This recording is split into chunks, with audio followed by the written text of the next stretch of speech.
Hello viewers, সবার জনশিক্ষা Bengali ইনস্টিটিউশনে তোমাদের সবাইকে আজকে স্বাগত। আশা করি তোমরা সবাই ভালো আছো। আজ আমি ক্লাস 7-এর ভৌতবিজ্ঞানের যেটা আর কি সেকেন্ড চ্যাপ্টার, অর্থাৎ সেকেন্ড চ্যাপ্টার নয়, মানে প্রথম চ্যাপ্টারেরই সেকেন্ড পার্ট বলতে পারো, সেটা হচ্ছে যে ভৌত পরিবেশের যে আলো পার্টটা যেটা আছে সেটা আজকে আমরা আলোচনা করব। তো আলো থেকে পরীক্ষায় আসা যে সমস্ত প্রশ্নগুলো আছে, যেগুলো পরীক্ষাতে আসার সম্ভাবনা রয়েছে, তো সেই প্রশ্নগুলি আজকে আমরা শুরু করছি।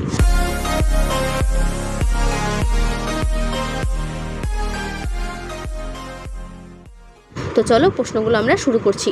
দেখো, আলো থেকে আসা প্রথম যে প্রশ্নটা আমরা প্রথমেই দেখে নেব সেটা হচ্ছে আলো কি। ঠিক আছে, আলো এক প্রকার শক্তি যা আমাদের চোখে দর্শনের অনুভূতি সৃষ্টি করে। আলো নিজে অদৃশ্য কিন্তু বস্তুকে দৃশ্যমান করে, এটা তো বুঝতেই পারছো। তো আলোটা কি, ঠিক আছে। তো দ্বিতীয় প্রশ্ন দেখো, আলো যে এক প্রকার শক্তি এরূপ বলার কারণ কি। ওকে, দেখো, আলো এক প্রকার শক্তি এরূপ বলার কারণ হলো আলো অদৃশ্য, ভরহীন কিন্তু ইন্দ্রিয়গ্রাহ্য। বোঝা গেল যে আলো কিন্তু চোখে দেখা যায় না, আলোর কোনো ভরও নেই, কিন্তু ইন্দ্রিয়গ্রাহ্য, অর্থাৎ এটা আমরা অনুভব করতে পারি বা বুঝতেও পারি। আলো রূপান্তরিত হয়ে অন্য শক্তিতে পরিণত হয়, যেমন সৌরকোষীয় আলোক শক্তি তড়িৎ শক্তিতে রূপান্তরিত হয়। ঠিক আছে, তো এটাও কিন্তু ইম্পর্টেন্ট যে আলো এক প্রকার যে শক্তি সেটা কেন বলা হয়, তার কারণ হিসেবে দেখো, পরীক্ষা যদি এরকমভাবে প্রশ্ন দেয় তখন তোমার কিন্তু এই উত্তরটা লিখতে হবে গুছিয়ে। আবার কোনো শক্তি রূপান্তরিত হয়ে আলোক শক্তিতে পরিণত হয়, যেমন ইলেকট্রিক বাল্ব, এখানে তড়িৎ শক্তি আলোক শক্তিতে রূপান্তরিত হয়। ঠিক আছে, এবার দেখো, আলোক উৎস কাকে বলে? যে বস্তু নিজস্ব আলো বিকিরণ করে বা অন্য উৎস থেকে পাওয়া আলো বিকিরণ করে তাকে বলা হয় আলোক উৎস। বোঝা গেল? কি বলছে আর একবার পড়ি। যে বস্তু নিজস্ব আলো বিকিরণ করে বা অন্য উৎস থেকে পাওয়া আলো বিকিরণ করে তাকে বলা হয় আলোক উৎস। বোঝা গেল যে আলোক উৎস কাকে বলে 1 নম্বরে যদি পরীক্ষাতে দিয়ে থাকে তোমাদের, তখনও কিন্তু এই উত্তরটা তোমরা লিখবে। এগুলো কিন্তু সবই খুবই ইম্পর্টেন্ট প্রশ্ন। ঠিক আছে, এবার দেখো, সপ্রভ বস্তু ও অপ্রভ বস্তু বলতে কাকে বলে বা কি বোঝায়? যে সমস্ত বস্তু নিজেই আলো উৎপন্ন করে তাকে বলা হয় সপ্রভ বস্তু। ঠিক আছে, যেমন সূর্য, নক্ষত্র, জ্বলন্ত মোমবাতি, জ্বলন্ত বাল্ব, এগুলো কিন্তু নিজেই আলো উৎপন্ন করছে, সুতরাং এগুলোকে বলা হয় সপ্রভ। আর অপ্রভ কাকে বলে? যেসব বস্তু নিজস্ব আলো নেই, অন্য সপ্রভ বস্তু থেকে পাওয়া আলোতে আলোকিত হয় এবং সেই আলো বিকিরণ করে, তাদের বলা হয় অপ্রভ বস্তু, যেমন চাঁদ, অন্যান্য গ্রহ, পাথর, ইট, কাঠ ইত্যাদি। অর্থাৎ এদের কিন্তু নিজস্ব কোনো আলো থাকবে না, এরা সপ্রভ বস্তুর কাছ থেকে আলো নিয়েই আলোকিত হবে। সুতরাং বুঝতে পারলে যে সপ্রভ বস্তু আর অপ্রভ বস্তু কি। যদি পরীক্ষাতে উদাহরণস্বরূপ বলে দেয়, যে এই উদাহরণ দিয়ে যদি দিল, বলো তো যে চাঁদ কি বস্তু হতে পারে, চাঁদ একটা অপ্রভ বস্তু নাকি সপ্রভ বস্তু, যদি মাল্টিপল কোশ্চেন করেও দেয় তখনও কিন্তু তোমাকে সেটা বুঝে নিয়ে উত্তর দিতে হবে। সুতরাং সংজ্ঞাগুলো পড়া কিন্তু অবশ্যই জরুরি। আমি যে প্রশ্নগুলো দিচ্ছি সবই যে পরীক্ষাতে আসবে তা কিন্তু নয়, প্রশ্নগুলো এমনভাবে পড়ে যাবে যাতে পরীক্ষাতে যেভাবেই প্রশ্ন দিক না কেন ঘুরিয়ে দিলেও তোমরা যেন উত্তরটা লিখে আসতে পারো। বুঝেছো?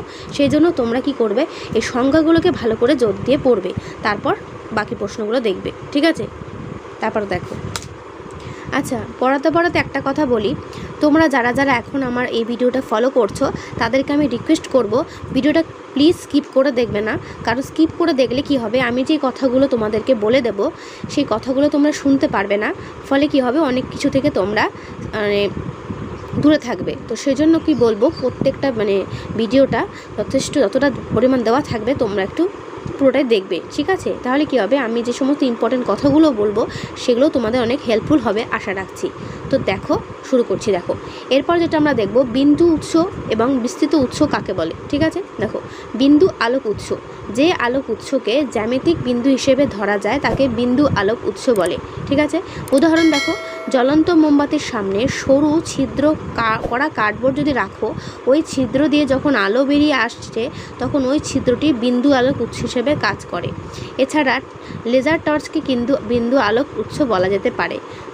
পরীক্ষাটা তো বুঝতে পারলে কিভাবে হলো বিন্দু আলোক উৎসটা কি না, যে আলোক উৎসকে জ্যামিতিক বিন্দু হিসেবে ধরা যায় তাকে বলা হয় বিন্দু আলোক উৎস। আর উদাহরণে কি বললো না, জ্বলন্ত মোমবাতির সামনে সরু একটা ছিদ্র করা কার্ডবোর্ড রাখলে ওই ছিদ্রটি যখন আলো বেরিয়ে আসছে তখন ওই ছিদ্রটি বিন্দু আলোক উৎস হিসেবে কাজ করে, অর্থাৎ আলোক উৎসটা একটা বিন্দু আকারে দেখা যাবে, তাকে বলা হয় বিন্দু আলোক উৎস। বোঝা গেল? তো এটাও কিন্তু খুব ইম্পর্টেন্ট যে বিন্দু আলোক উৎস বলতে কী বোঝো। দ্বিতীয় বলেছে বিস্তৃত আলোক উৎস কী। দেখো, বিস্তৃত আলোক উৎসটা কি আছে, যে আলোক উৎসের নির্দিষ্ট আকার থাকে তাকে বলা হয় বিস্তৃত আলোক উৎস। যেমন জ্বলন্ত মোমবাতি, সূর্য, টিউবলাইট, এগুলো হচ্ছে বিস্তৃত আলোক উৎস। বোঝা গেল? তাহলে উদাহরণগুলোও কিন্তু খুব ইম্পর্টেন্ট, এগুলো কিন্তু তোমরা ভালো করে মনে রাখবে। ঠিক আছে, চলো এর পরের প্রশ্ন দেখো, বিভিন্ন প্রকার আলোক মাধ্যমের সংজ্ঞা দাও।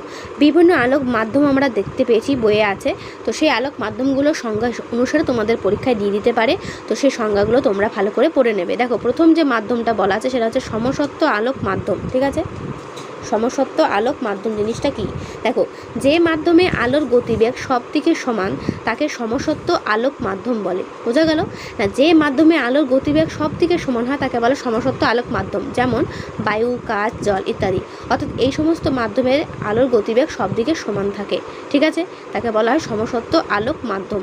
ওকে। দ্বিতীয় দেখো, অসমসত্ব আলোক মাধ্যম জিনিসটা কি? যে মাধ্যমে আলোর গতিবেগ সব দিকে সমান নয়, অর্থাৎ সমসত্ব মাধ্যমের উল্টোটাই হচ্ছে অসমসত্ব মাধ্যম, আলোক মাধ্যম আর কি। সেটি অসমসত্ব আলোক মাধ্যম, যেমন কোয়ার্টজ, অভ্র ইত্যাদি। তাহলে এইগুলোর মাধ্যমে কিন্তু আলো সব দিকে সমানভাবে আর কি আলোর গতিবেগটি হয় না, সেই জন্য এগুলোকে বলা হয় অসমসত্ব মাধ্যম, আলোক মাধ্যম। বোঝা গেল? দেখো, সংজ্ঞাগুলোর পাশাপাশি তোমরা কিন্তু উদাহরণগুলোকে খুব জোর দিয়ে পড়বে, কারণ এই উদাহরণগুলো দিয়েও কিন্তু আমাদের পরীক্ষাতে প্রশ্ন চলে আসতে পারে, যে উদাহরণ সমেত যদি দিয়ে দেয় যে বায়ু, জল, কাঁচ এগুলো সমসত্ব মাধ্যম নাকি অসমসত্ব মাধ্যম। ঠিক আছে, তাই উদাহরণগুলো কিন্তু খুব জোর দিয়ে পড়বে। তারপর দেখো, স্বচ্ছ মাধ্যম কি? যে মাধ্যমের মধ্য দিয়ে সহজেই আলো যাতায়াত করে তাকে বলা হয় স্বচ্ছ মাধ্যম। এটাও কিন্তু খুবই ইম্পর্টেন্ট। না, স্বচ্ছ মাধ্যমটা কি? যে মাধ্যমের মধ্যে দিয়ে সহজেই আলো যাতায়াত করতে পারে। ঠিক আছে, তাকে বলা যেমন কাঁচ, জল, বায়ু ইত্যাদি। অর্থাৎ বলতে পারো সমসত্ব আলোক মাধ্যম বেশিরভাগই কিন্তু স্বচ্ছ মাধ্যম হয়। ঠিক আছে, এটার সঙ্গে এটা কিন্তু রিলেটেড। আর অস্বচ্ছ মাধ্যম কি? যে মাধ্যমের মধ্যে দিয়ে আলো একেবারেই প্রবেশ করতে পারে না তাকে অস্বচ্ছ মাধ্যম বলে, যেমন ইট, কাঠ, পাথর, লোহা। বোঝা গেল কি? তাহলে সমসত্ব মাধ্যমের সঙ্গে এই বাকিগুলোর আর কি কতটা মিল পাচ্ছ। তারপর দেখো, ঈষৎ স্বচ্ছ বস্তু বা ঈষৎ স্বচ্ছ মাধ্যম কি? এটাও কিন্তু খুব ইম্পর্টেন্ট। যেসব বস্তু বা মাধ্যমের মধ্য দিয়ে আলো যাতায়াত করতে পারলেও ভালোভাবে পারে না তাকে ঈষৎ স্বচ্ছ বস্তু বা ঈষৎ স্বচ্ছ মাধ্যম বলে। মানে অল্প অল্প, মানে হালকা হালকা আলো প্রবেশ করবে বা হালকা হালকা প্রবেশ করবে না, এরকমভাবে যদি প্রবেশ করে আলো, তো সেই মাধ্যমগুলোকে বলা হয় ঈষৎ স্বচ্ছ মাধ্যম বা ঈষৎ স্বচ্ছ বস্তু। ওকে, যেমন ঘষা কাচ। ঠিক আছে, তাহলে ঘষা কাচ, কুয়াশা, ট্রেসিং পেপার এগুলো যদি পরীক্ষাতে অপশন হিসেবে দিয়ে দেয়, আর যদি প্রশ্ন দেয় যেগুলো কোন মাধ্যমের মধ্যে পড়ে, তোমরা বুঝতেই পারছো ঈষৎ স্বচ্ছ মাধ্যমের মধ্যে পড়ে। ঠিক আছে, এবার ধরো তোমাদেরকে আমি একটা প্রশ্ন জাস্ট এমনি করে রাখছি, সেটা হচ্ছে মাধ্যম ছাড়া কি আলো চলাচল করতে পারে? যদি পারে তাহলে কি হবে, কিভাবে আর কি সম্ভব সেটা তোমরা সেটা বই খুঁজে আমাকে জানাবে, যে মাধ্যম ছাড়া কি আলো চলাচল করতে পারে, হ্যাঁ কি না, সেটা তোমরা আমাকে কমেন্টে কিন্তু অবশ্যই জানাবে। এটা তোমাদেরকে দেওয়া একটা প্রশ্ন রইলো, তোমরা বাড়িতে সেটা খুঁজে বা ভেবে আমাকে উত্তর দেবে। ঠিক আছে, তারপরের প্রশ্নটা দেখো। আলোক রশ্মি কাকে বলে? এটাও কিন্তু খুব একটা ইম্পর্টেন্ট প্রশ্ন। আলো চলার পথকে তীর চিহ্ন যুক্ত যে কাল্পনিক সরলরেখা দিয়ে বোঝানো হয় তাকে আলোক রশ্মি বলে। তাহলে আলোক রশ্মি কি? না, আলোর চলার পথকে তীর চিহ্ন যুক্ত যে কাল্পনিক সরলরেখা দিয়ে বোঝানো হয় তাকে আলোক রশ্মি বলা হয়। তবে একক আলোক রশ্মি বলে বাস্তবে কিছুই নেই। একসঙ্গে অসংখ্য আলোক রশ্মিকে আলোক রশ্মি গুচ্ছ বা আলোক রশ্মি বলা হয়। দেখো, বইয়ে তোমরা পড়ে থাকবে যে আলোক রশ্মিগুচ্ছ 4 প্রকার: সমান্তরাল, অভিসারী, অপসারী। ঠিক আছে, তো দেখো 4 প্রকার নয় আর কি, 3 প্রকার আলোক রশ্মি, আমি ভুল বলে ফেললাম, সমান্তরাল, অভিসারী আর অপসারী। ঠিক আছে, তো 3 রকম হচ্ছে আলোক রশ্মিগুচ্ছ আর কি। তো এই রশ্মিগুচ্ছের সংজ্ঞাগুলো তোমাদেরকে কিন্তু জেনে রাখা দরকার। তো চলো প্রথমটা দেখে নিই। দেখো, প্রথমটা হচ্ছে সমান্তরাল রশ্মিগুচ্ছটা কি? ঠিক আছে, যে রশ্মিগুচ্ছের রশ্মিগুলো পরস্পর সমান্তরাল তাদের সমান্তরাল রশ্মিগুচ্ছ বলে। যেমন সূর্য থেকে পৃথিবীতে আসা আলোক রশ্মিগুচ্ছ সমান্তরাল। তাহলে সমান্তরাল রশ্মিগুচ্ছ উদাহরণ কিন্তু সূর্য থেকে আগত আলোক রশ্মিটা কিন্তু অবশ্যই সমান্তরাল রশ্মিগুচ্ছের মধ্যে পড়ে, কারণ ওটা কিন্তু স্ট্রেটভাবে কিন্তু আমাদের পৃথিবীতে আসে। দেখো, বুঝতেই পারছো ছবিটা দেখে, সমান্তরাল আলোক রশ্মিগুচ্ছ ছবিটা, এই দেখো উপরের ছবিটা। ঠিক আছে, যে সমানভাবে কিন্তু আলোক রশ্মিগুলো কিন্তু বয়ে চলেছে, এটা হচ্ছে সমান্তরাল আলোক রশ্মিগুচ্ছের ছবি। এবার চলো দ্বিতীয়টা দেখে নিই। দ্বিতীয় হচ্ছে অপসারী রশ্মিগুচ্ছ। যে রশ্মিগুচ্ছের রশ্মিগুলি একটি বিন্দু থেকে ছড়িয়ে পড়ে তাদের বলা হয় অপসারী রশ্মিগুচ্ছ। একটা নির্দিষ্ট বিন্দু থেকে কিন্তু রশ্মিগুলো কী হচ্ছে না, পরপর পরপর ছড়িয়ে পড়ছে, তো এটাকে বলা হয় অপসারী রশ্মিগুচ্ছ। তোমরা মনে রাখবে যে এই জিনিস আকারে, ছবিটা আকারে মনে রাখার চেষ্টা করবে যে ছবিটা কিভাবে হয়েছে। একটা বিন্দু থেকে রশ্মিগুলো ছড়িয়ে পড়ে সেটা বলা হয় অপসারী আলোক রশ্মিগুচ্ছ, ঠিক আছে। আর যেটা লাস্ট আছে অভিসারী আলোক রশ্মিগুচ্ছ, সেটা কিন্তু উল্টোটা, ঠিক আছে। অপসারী উল্টোটা কি না, যে রশ্মিগুচ্ছের রশ্মিগুলো কোনো একটি নির্দিষ্ট বিন্দুতে গিয়ে মিলিত হচ্ছে তাকে বলা হয় অভিসারী রশ্মিগুচ্ছ। যেমন উত্তর লেন্স থেকে আর কি প্রতিসরণের পর নির্গত রশ্মিগুচ্ছ, ঠিক আছে। এটা কিন্তু খুব ইম্পর্টেন্ট যে অভিসারী রশ্মিগুচ্ছটা কি আর অপসারী রশ্মিগুচ্ছটা কি, ঠিক আছে। অপসারী রশ্মিগুচ্ছের উদাহরণ কিন্তু এখানে দেওয়া আছে, যেটা স্কিপ করলাম, সেটা হচ্ছে টর্চ থেকে নির্গত আলোক রশ্মিগুচ্ছ, ঠিক আছে। আমি যেখানে তোমাদের শুধু প্রশ্ন উত্তরে বলে দিচ্ছি তা কিন্তু নয়, ব্যাপারটা কিন্তু একটু বুঝিয়েও দিচ্ছি, সুতরাং একদমই ভিডিওটা স্কিপ করবে না, ভালো করে দেখে নেবে পরপর, ঠিক আছে।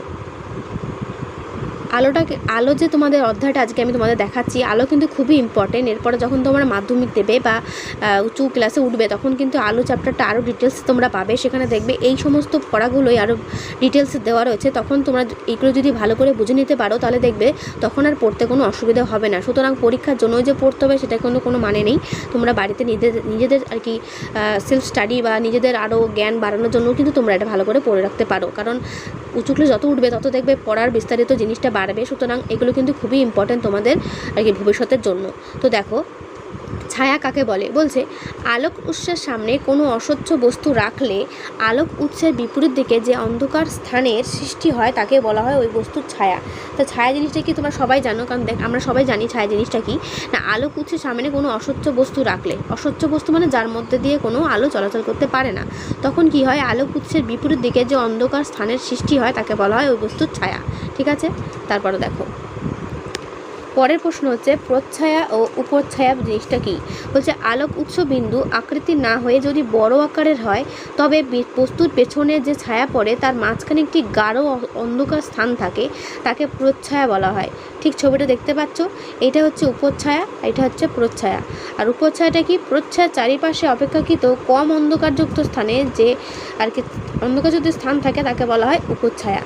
তো দেখতে পাচ্ছ উপচ্ছায়া প্রচ্ছায়া কীভাবে সৃষ্টি হচ্ছে।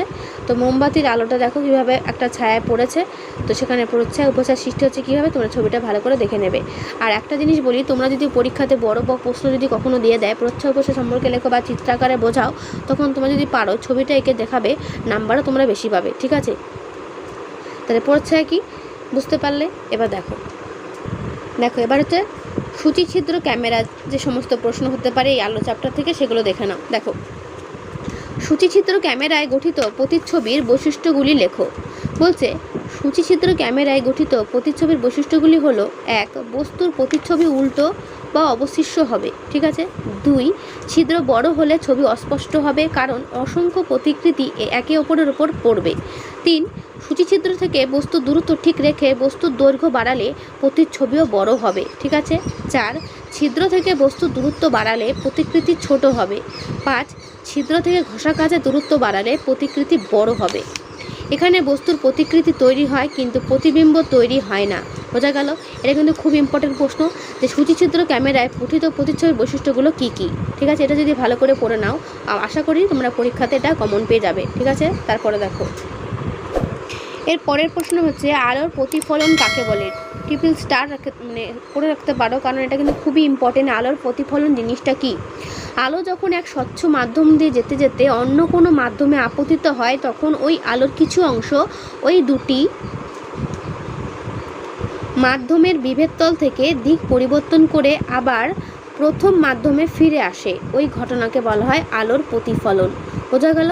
আলোর প্রতিফলনটা কি, দেখো ডান দিকে ছবি দেওয়া আছে, তো আমি তোমাদের ছবি আকারে জিনিসটা কিন্তু একটু পরে বলে দিচ্ছি। দেখো আলোর প্রতিফলন জিনিসটা কি দেখলে তো, কি না আলোর প্রতিফলন হচ্ছে দু প্রকার, যথা নিয়মিত প্রতিফলন আর হচ্ছে বিক্ষিপ্ত প্রতিফলন, ঠিক আছে।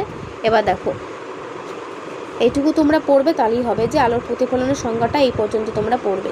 যে আলোর প্রতিফলন সংজ্ঞাটা কি পড়লাম একটু আগেই দেখো কি পড়লাম, আলো যখন এক স্বচ্ছ মাধ্যম দিয়ে যেতে যেতে অন্য কোনো মাধ্যমে আপতিত হয় তখন ওই আলোর কিছু অংশ ওই দুটি মাধ্যমের বিভবতল থেকে দিক পরিবর্তন করে আবার প্রথম মাধ্যমে ফিরে আসে, ওই ঘটনাকে আলোর প্রতিফলন বলে। আলোর প্রতিফলন ক প্রকার? দুই প্রকার, নিয়মিত প্রতিফলন ও বিক্ষিপ্ত প্রতিফলন। এবার আমরা দেখে নেব নিয়মিত প্রতিফলন ও বিক্ষিপ্ত প্রতিফলন জিনিসটা কি। আচ্ছা, নিয়মিত প্রতিফলন ও বিক্ষিপ্ত প্রতিফলন বোঝার আগে জিনিসটা তোমরা একবার বোঝে নাও নাকি আলোর প্রতিফলন কোন জিনিসটা কিভাবে হচ্ছে। ধরো একটা প্রতিফলক যেটা হচ্ছে এবি নাম করা আছে, তো তার ও বিন্দুতে কিন্তু পিও নামে যে আলোক রশ্মিটা পড়ছে, ঠিক আছে, সেইটা প্রতিফলিত হয়ে ও কিউ পথে কী হচ্ছে না চলে যাচ্ছে। এই যে ও বিন্দুতে এবি যে আর কি এবির ওপরে যেটা ও এন লম্ব, ঠিক আছে, এখানে মাঝ বরাবর কী লম্ব হয়েছে? ও এন, ঠিক আছে। তা যেই রশ্মিটা প্রথমে পড়ছে এবির ওপরে তাকে বলা হয় আপতিত রশ্মি, মানে যে রশ্মিটা পড়ছে ফার্স্ট, এবং পড়ার পরে যেটা চলে যাচ্ছে তার নাম হচ্ছে প্রতিফলিত রশ্মি। এই আপতিত রশ্মি ও প্রতিফলিত রশ্মির মাঝ বরাবর যে কল্পনা করা রেখাটা লম্ব আকারে করা হয় তাকে বলা হয় অভিলম্ব। বোঝা গেল? তাহলে এখানে অভিলম্ব কোনটা? না ও এনটা হচ্ছে এই এবির ওপরে একটা অভিলম্ব। এবার বোঝা গেল? এবার দেখো, তাহলে এবার হচ্ছে যেটা পড়ার আছে সেখানে হচ্ছে আপতন কোণ কোনটা। আপতন কোণ হচ্ছে আপতিত রশ্মির সঙ্গে অভিলম্বের যে কোণ সৃষ্টি হচ্ছে সেটা হচ্ছে আপতন কোণ, আর অভিলম্বের সঙ্গে যে প্রতিফলিত রশ্মির যে কোণ তৈরি হয় তাকে বলা হয় প্রতিফলন কোণ। এইটুকুই ব্যাপারটা জাস্ট বোঝার আছে, কারণ কখনো যদি পরীক্ষাতে দিয়ে দেয় আলোর প্রতিফলন কোণ বলতে কী বোঝো এবং তার চিত্র আকারে বুঝিয়ে দাও, তখন তোমাকে কিন্তু এই ছবিটা এঁকে জিনিসটা কিন্তু তোমাকে বলে দিতে হবে, ঠিক আছে। তারপর দেখো নিয়মিত ও বিক্ষিপ্ত প্রতিফলন বলতে আমরা কি বুঝি। দেখো, নিয়মিত প্রতিফলন সমান্তরাল আলোক রশ্মিগুচ্ছ যখন কোনো মসৃণ প্রতিফলক তলে আপতিত হয়, ঠিক আছে, তখন প্রতিফলিত রশ্মিগুচ্ছ সমান্তরাল রশ্মিগুচ্ছ হিসেবেই প্রতিফলক থেকে নির্গত হয়ে থাকে। এই রকম প্রতিফলনকে নিয়মিত প্রতিফলন বলে, যেমন সমতল দর্পণে প্রতিফলন, ঠিক আছে। এই নিয়মিত প্রতিফলন কিন্তু পরীক্ষায় আসাযোগ্য একটি ইম্পর্টেন্ট প্রশ্ন এবং বিক্ষিপ্ত প্রতিফলনও বটে, ঠিক আছে। এই দুটো তোমরা কিন্তু ভালো করে মুখস্থ করবে যে নিয়মিত প্রতিফলন বলতে কী বোঝা হয়, ঠিক আছে। এইবার দেখো বিক্ষিপ্ত প্রতিফলন জিনিসটা কি বলছে। বিক্ষিপ্ত প্রতিফলন সমান্তরাল আলোক রশ্মিগুচ্ছ কোনো অমসৃণ প্রতিফলক তলে আপতিত হলে প্রতিফলিত রশ্মিগুচ্ছ সমান্তরাল রশ্মিগুচ্ছ হিসেবে প্রতিফলক থেকে নির্গত না হয়ে চারিদিকে ছড়িয়ে পড়ে। এই রকম প্রতিফলনকে বিক্ষিপ্ত প্রতিফলন বলে, যেমন বইয়ের পাতা, দেয়ালের প্রতিফলন ইত্যাদি। তাহলে এটাও কিন্তু খুব ইম্পর্টেন্ট যে বিক্ষিপ্ত প্রতিফলন জিনিসটা কি, এটাও তোমরা খুব ভালো করে কিন্তু মুখস্থ করে রাখবে, ঠিক আছে। যেটা যদি পরীক্ষায় তোমাদের কিন্তু আসার যোগ্য কিন্তু ভেরি ভেরি ইম্পর্টেন্ট দুটো প্রশ্ন। নাকি নিয়মিত প্রতিফলন ও বিক্ষিপ্ত প্রতিফলন বলতে তোমরা কি বোঝো, ঠিক আছে। চলো তারপরে প্রশ্ন দেখে নিই। দেখো এরপরে যেটা খুব ইম্পর্টেন্ট প্রশ্ন, নিয়মিত প্রতিফলন ও বিক্ষিপ্ত প্রতিফলনের পার্থক্য কী। নিয়মিত প্রতিফলন আর বিক্ষিপ্ত প্রতিফলনের পার্থক্য কিন্তু পরীক্ষায় খুবই আসার যোগ্য একটা প্রশ্ন, এটা ভাবতেও তোমাদের এসেই গেছে। এই আলো চ্যাপ্টার থেকে এই নিয়মিত প্রতিফলন ও বিক্ষিপ্ত পার্থক্যটা কিন্তু খুব ইম্পর্টেন্ট, ঠিক আছে। দেখো, প্রতিফলক তল মসৃণ ও চকচকে হলে আর কি ঘটবে, আর এটা বিক্ষিপ্ত প্রতিফলন কোনটা না প্রতিফলক তল অমসৃণ ও খসখসে হলেই ঘটে।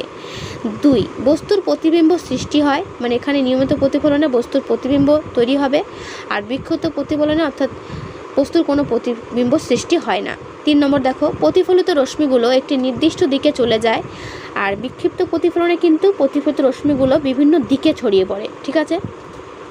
4, প্রতিফলককে ঘুরিয়ে প্রতিফলিত রশ্মিকে যে কোনো দিকে ইচ্ছে মতো ফেলা যায়, আর এদিকে দেখো প্রতিফলিত রশ্মিকে যে কোনো দিকে ইচ্ছে মতো ফেলা যায় না, ঠিক আছে। তারপরে দেখো, তো পরীক্ষায় তোমাদের যদি 3 নম্বর বা 2 নম্বরের আসে তখন তোমরা কিন্তু এটা সুন্দরভাবে গুছিয়ে লিখে দেবে যে নিয়মিত প্রতিফলন ও বিক্ষিপ্ত প্রতিফলনের পার্থক্য জিনিসটা, ঠিক আছে। এটা কিন্তু খুবই ইম্পর্টেন্ট, তোমরা কিন্তু খাতায় ভালো করে লিখে রাখবে, ঠিক আছে। জানি তোমাদের সবার কাছে আর কি কম বেশি ভালো হেল্পার বই আছে, তবুও আমি সাজেস্ট করব খাতায় লিখতে, কারণ লেখা প্র্যাকটিস যদি তোমরা করো তাহলে দেখবে পরীক্ষাতে তোমাদের হাত অনেকটা চালু থাকবে এবং লিখতেও সুবিধা হবে। আর যদি তোমরা বাড়িতে শুধু বই পড়ে যাও, না লিখে অভ্যাস না করে, তাহলে তোমাদেরই কিন্তু লেখার প্রতি একটা মানে অনীহা তৈরি সৃষ্টি হয়ে যাবে, যেখানে কি হবে না পরীক্ষায় লেখাটা অত ভালো আসবে না এবং হাতে কোনো স্পিড থাকবে না। আমি সেজন্য সাজেস্ট করব যে যতই বই থাকুক না কেন তোমরা খাতায় অবশ্যই কিন্তু প্রশ্নগুলো উত্তরগুলো সুন্দর করে লিখে রাখবে। লিখে পড়লে আমার ধারণা সবারই হয়তো ভালো হবে, ঠিক আছে। তারপর একটা খুবই গুরুত্বপূর্ণ প্রশ্ন যে নিম্নলিখিত প্রতিফলকগুলিতে কী জাতীয় প্রতিফলন দেখা হয়। তোমাদের পরীক্ষাতে 1 নম্বরে দিয়ে দিতে পারে যে স্থির জলের তল কি প্রতিফলন হবে, সেটা হচ্ছে কিন্তু নিয়মিত প্রতিফলন। উদাহরণ, ঘষা কাচ বিক্ষিপ্ত প্রতিফলনে হয়, সিনেমার পর্দাতে কিন্তু বিক্ষিপ্ত প্রতিফলন হয়, আর ধাতব পদার্থের চকচকে তল এটা কিন্তু নিয়মিত প্রতিফলন দেখতে পাওয়া যায়। তো নিয়মিত প্রতিফলন আর বিক্ষিপ্ত প্রতিফলন কোথায় কোথায় ঘটবে এটা কিন্তু তোমরা একবার রিডিং করে নিয়ে যেতে পারো, ঠিক আছে। তারপর দেখো, তারপর যেটা আছে, সিনেমার পর্দা সাদা ও অমসৃণ করা হয় কেন, এটা বলতে পারো ট্রিপল স্টার, মানে এতটাই ইম্পর্টেন্ট এটা, ঠিক আছে। সিনেমার পর্দা সাদা হলে কোনো আলো শোষিত হয় না, ফলে ছবির উজ্জ্বলতা বজায় থাকে, বোঝা গেল।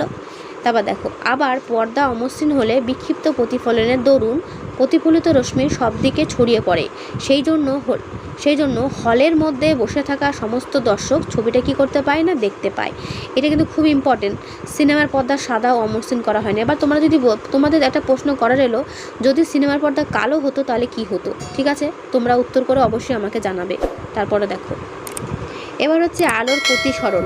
আলোর প্রতিসরণের মধ্যে প্রথম যে প্রশ্নটা সবথেকে ইম্পর্টেন্ট সেটা হচ্ছে প্রতিসরণ জিনিসটা কী এবং বিভেদ তল কী, ঠিক আছে। দেখো, স্বচ্ছ সমসত্ব মাধ্যমের মধ্যে দিয়ে আগত আলোক রশ্মি অন্য কোনো স্বচ্ছ সমসত্ব মাধ্যমের প্রবেশের সময় যদি দুই মাধ্যমের বিভেদ তলে তির্যকভাবে আপতিত হয়, তাহলে দ্বিতীয় মাধ্যমে প্রবেশের সময় আলোক রশ্মির গতির অভিমুখ পরিবর্তিত হয়। এই ঘটনাকে আলোর প্রতিসরণ বলে। তাহলে আলোর প্রতিফলন আমরা একটু আগে দেখলাম, এবার আমরা দেখছি আলোর প্রতিসরণ জিনিসটা কি। ওকে, দুটি আলোক মাধ্যমের সংযোগস্থলের তলকে মাধ্যম দুটির বিভেদ তল বলা হয়। তাহলে বিভেদ তল জিনিসটা কি, বোঝা গেল। এটা কিন্তু খুব ইম্পর্টেন্ট, প্রতিসরণ সংজ্ঞাটা এবং বিভেদ তলের সংজ্ঞাটা তোমরা কিন্তু এটাকে খাতায় ভালো করে সুন্দর করে কি করবে, লিখে রাখবে, ঠিক আছে। তারপরে দেখো, আপতিত রশ্মি আপতন বিন্দুতে বিভেদ তলের ওপর অঙ্কিত অবিলম্বের সঙ্গে যে কোণ উৎপন্ন করে তাকে বলা হয় আপতন কোণ। তোমাদের আমি একটু আগেই বোঝালাম প্রতিফলনে বোঝানোর সময়। আর প্রতিসরণ কোণটা একবার দেখো, প্রতিষ্ঠিত রশ্মি আপতন বিন্দুতে অঙ্কিত অবিলম্বের সঙ্গে যে কোণ উৎপন্ন করে তাকে প্রতিসরণ কোণ বলা হয়। দুটো কিন্তু খুব ইম্পর্টেন্ট, যে আপতন কোণ ও প্রতিসরণ কোণ জিনিসটা কি। ওকে, এবার যেটা তোমাদের ইম্পর্টেন্ট সেটা হচ্ছে প্রতিসরাঙ্ক কাকে বলে। প্রতিসরাঙ্কের মান কোন কোন বিষয়ের ওপর নির্ভর করে, ঠিক আছে। এটাও কিন্তু খুব ইম্পর্টেন্ট প্রশ্ন। দেখো, প্রথম মাধ্যমের আলোর গতিবেগ ও দ্বিতীয় মাধ্যমে আলোর গতিবেগের অনুপাতকে প্রথম মাধ্যমের সাপেক্ষে দ্বিতীয় মাধ্যমের প্রতিসরাঙ্ক বলে। যেমন 1।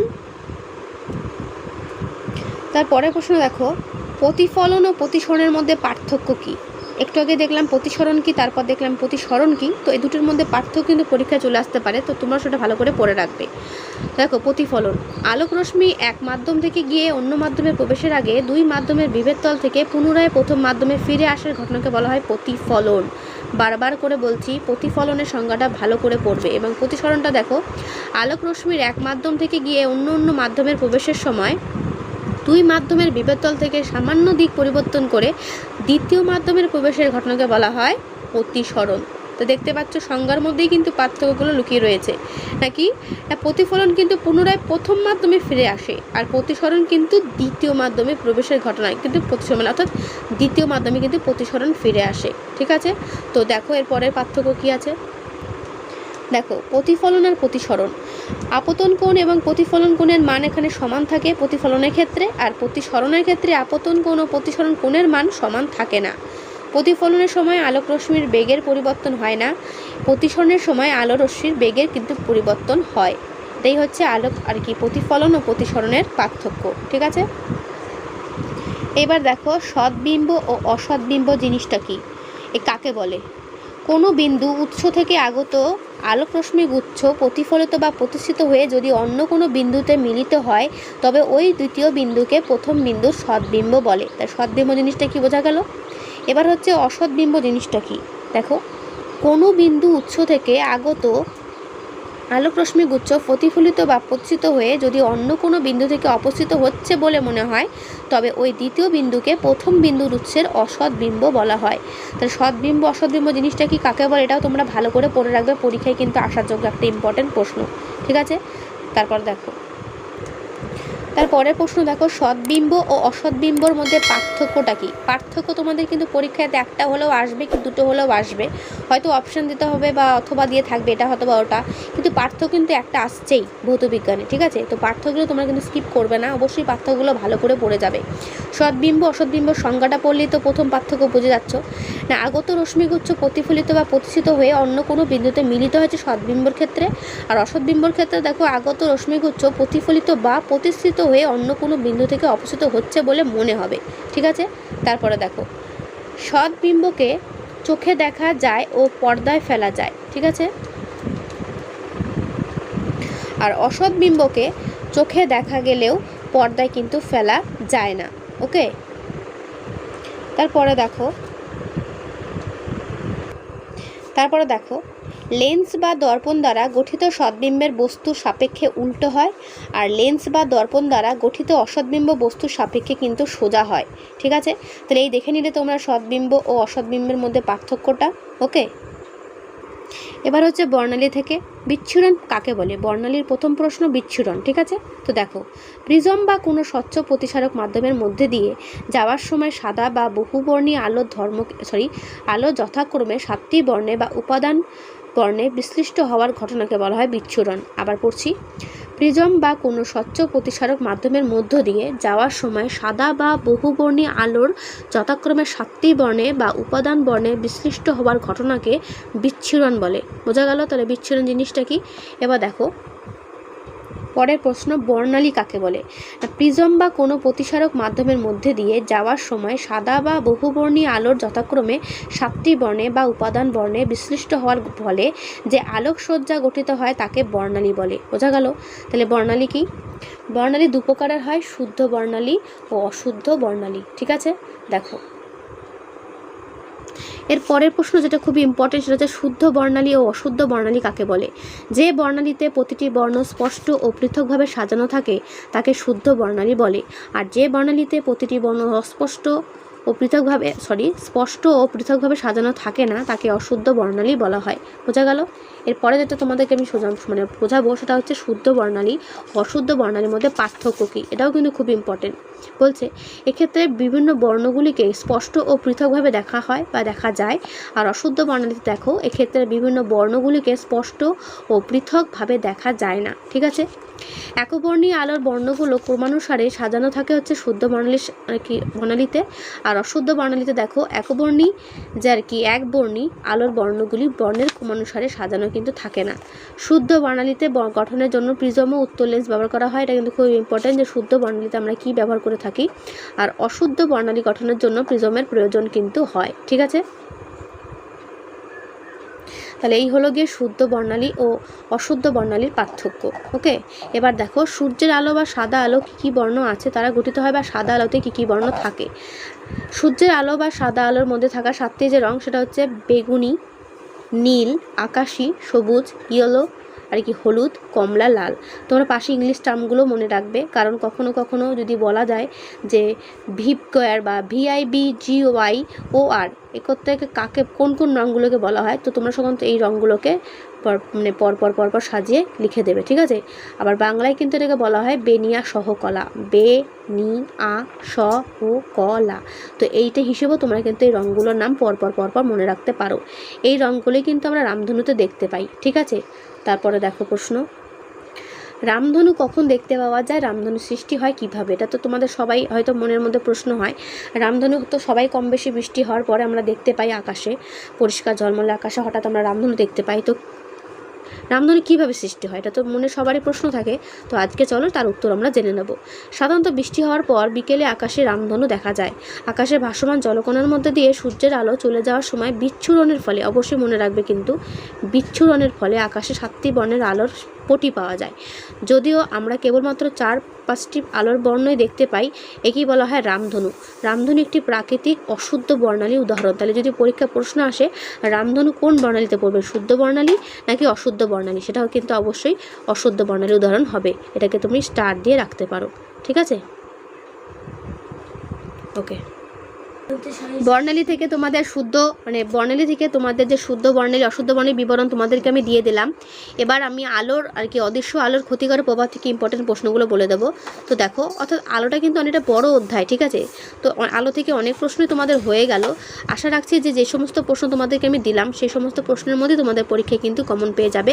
আমি আশা রাখছি তোমরা সবই কিন্তু বাড়িতে পড়ে নেবে, ঠিক আছে। পরীক্ষায় আসুক বা না আসুক তোমাদের জানার জন্য এবং ভবিষ্যতের জন্য তোমরা কিন্তু এই আলো চ্যাপ্টারটাকে স্কিপ করবে না। আলো কিন্তু খুব একটা গুরুত্বপূর্ণ অধ্যায়, ঠিক আছে।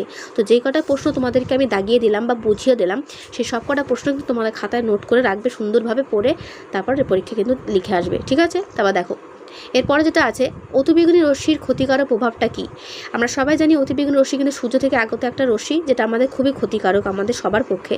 তো দেখো কি সেটা, অদৃশ্য আলোর একটি অংশ হলো অতিবেগুনি রশ্মি।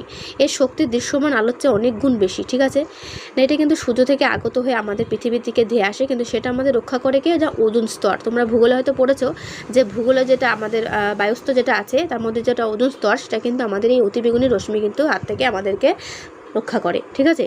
তো চলো দেখি, দেখো জীবন্ত কোষের পক্ষে এই রশ্মি খুবই ক্ষতিকারক, ঠিক আছে। আর কি না, সরাসরি চোখে পড়লে চোখের লেন্সের ক্ষতি হয় ও চোখের রেটিনা নষ্ট করে দেয়।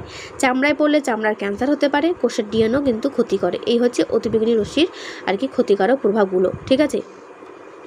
আর দুটো যদি অদৃশ্য আলোর নাম বলতে বলে যারা আমাদের পক্ষে ক্ষতিকর, সেটা হচ্ছে অতিবেগুনি রশ্মি আর হচ্ছে এক্স রশ্মি। এই একের প্রশ্নটা কিন্তু ইম্পর্টেন্ট আছে, ঠিক আছে। তারপর দেখো এর পরের প্রশ্ন হচ্ছে এক্স রশ্মি কী জাতীয় রশ্মি, এটি কী কাজে ব্যবহৃত হয়, এর ক্ষতিকারক প্রভাব কী না। এক্স রে বা এক্স রশ্মি হলো অদৃশ্য এবং সাধারণ আলোর মতো তির্যক তড়িৎচুম্বকীয় তরঙ্গ। এটি দেহের মাংস ভেদ করে চলে যেতে পারে কিন্তু হাড় ভেদ করতে পারে না। তোমরা জানো যে এক্স রশ্মি জিনিসটা কি, কারো হাত পা ভেঙে গেলে আমরা কিন্তু এক্স রে করতে পাঠানো হয়, ডাক্তার তাকে এক্স রে করতে দেয়। তাহলে বুঝতে পারছো এক্স জিনিসটা কি, এক্স রে রশ্মি জিনিসটা কি বুঝতেই পারলে। এটা কিন্তু মাংস ভেদ করে যেতে পারে কিন্তু হাড় ভেদ করতে কিন্তু পারে না। আর এক্স রশ্মির ব্যবহারটা কি, এর সাহায্যে দেহের কোনো অংশের হাড় ভেঙে গেলে, একটু আগেই বললাম, ভাঙা হাড়ের অবস্থান, শরীরের মধ্যে কোনো অপ্রয়োজনীয় বস্তু থাকলে তার অস্তিত্ব খুঁজে বার করা হয়। কিডনি বা গলব্লাডার স্টোন, আলসার ও টিউমারের অস্তিত্ব জানার জন্য কিন্তু ব্যবহার করা হয় এক্স রে রশ্মি, ঠিক আছে। আর এর ক্ষতিকারক কি, দেখো ক্ষতিকারক দিকটা হলো এক্স রশ্মি শরীরে জীবন্ত কোষগুলিকে ধ্বংস করে দেয় এবং এক্স রশ্মি অতিরিক্ত ব্যবহারে ক্যান্সার রোগের সৃষ্টি হয়, ঠিক আছে। যে সমস্ত বড় প্রশ্নগুলো তোমাদের আমি বললাম তার মধ্যে এটাই শেষ প্রশ্ন বড় প্রশ্নগুলোর মধ্যে। এরপর তোমাদের শর্ট প্রশ্নগুলো আমি আর কি আলোচনা করবো, শর্ট কোয়েশ্চেনগুলো। তো দেখো এটা শেষ বড় প্রশ্নের মধ্যে যেটা আমি তোমাদের এখন বলতে যাচ্ছি সেটা হচ্ছে জীবের শারীরবৃত্তীয় ক্রিয়ায় আলোর ভূমিকা লেখো, ঠিক আছে। তো আমাদের জীবনে আলোর কি ভূমিকা আছে, ঠিক আছে, বা আলো না থাকলেই বা আমাদের কি কি হতো। তো দেখো আলোর কি ভূমিকা, জীবের শারীরবৃত্তীয় ক্রিয়ায় আলোর ভূমিকাগুলি হলো, জীবের শারীরবৃত্তীয় ক্রিয়ায় আলোর ভূমিকাগুলি হলো আলোর প্রভাবে উদ্ভিদের বৃদ্ধি ও সালোকসংশ্লেষ সম্পন্ন হয়। আমরা ছোটোবেলা থেকে পড়ে আসছি যে আলো নিয়ে কিন্তু উদ্ভিদ তার পাতায় সূর্যের আলো নিয়ে সালোকসংশ্লেষ প্রক্রিয়া সম্পন্ন করে, ঠিক আছে। 2, আলোর জন্য বিভিন্ন দেশে শীতকালে ও গ্রীষ্মকালে ভিন্ন ভিন্ন ফুল ফোটে, ঠিক আছে। আলো কম পেলে স্যামন মাছের বাচ্চারা মরে যায়, ঠিক আছে। সূর্যের আলো কম পেলে গিরগিটি, সাপ ও আরও অনেক প্রাণী শীত ঘুমে চলে যায়। গুহাবাসী অনেক প্রাণীকে সূর্যালোকে আনলে তাদের চামড়ায় রঙিন পদার্থ তৈরি হয়। সূর্যের মেঘের আড়ালে থাকলে পঙ্গপালে চলাফেরা বন্ধ হয়ে যায়, ঠিক আছে। সূর্য যদি মেঘের আড়ালে থাকে, কোনো প্রাণীর খোলস ত্যাগ বা চামড়ার নিচে ফ্যাট জমা হওয়ায় প্রক্রিয়ার আলোর ভূমিকা অপরিসীম। পরিযায়ী পাখিদের তীব্র শীতের জায়গা থেকে অপেক্ষাকৃত গরম জায়গায় উড়ে যাওয়া সূর্যের আলোর তীব্রতার ওপরে কিন্তু নির্ভর করে। তাহলে এই হচ্ছে আমাদের আর কি জীবের শারীরবৃত্তীয় ক্রিয়ায় আলোর ভূমিকা, ওকে। এবার আমরা চলো শর্ট কোয়েশ্চেনগুলো কী হবে চ্যাপ্টার থেকে দেখে নিই। প্রথম প্রশ্ন দেখো, আলো সর্বদা চলে কোথায়। আলো সর্বদা কিন্তু সরলরেখায় চলে, তো কিন্তু সরলরেখায় হবে। 2, দেখো একটি অপ্রভ বস্তু কোনটা। আমরা জানি অপ্রভ বস্তু কোনটা, যে বস্তু কিন্তু আর কি আলো, আমরা জানি যে বস্তু নিজস্ব কোনো আলো নেই, ঠিক আছে, তাকে বলা হয় অপ্রভ বস্তু, ওকে।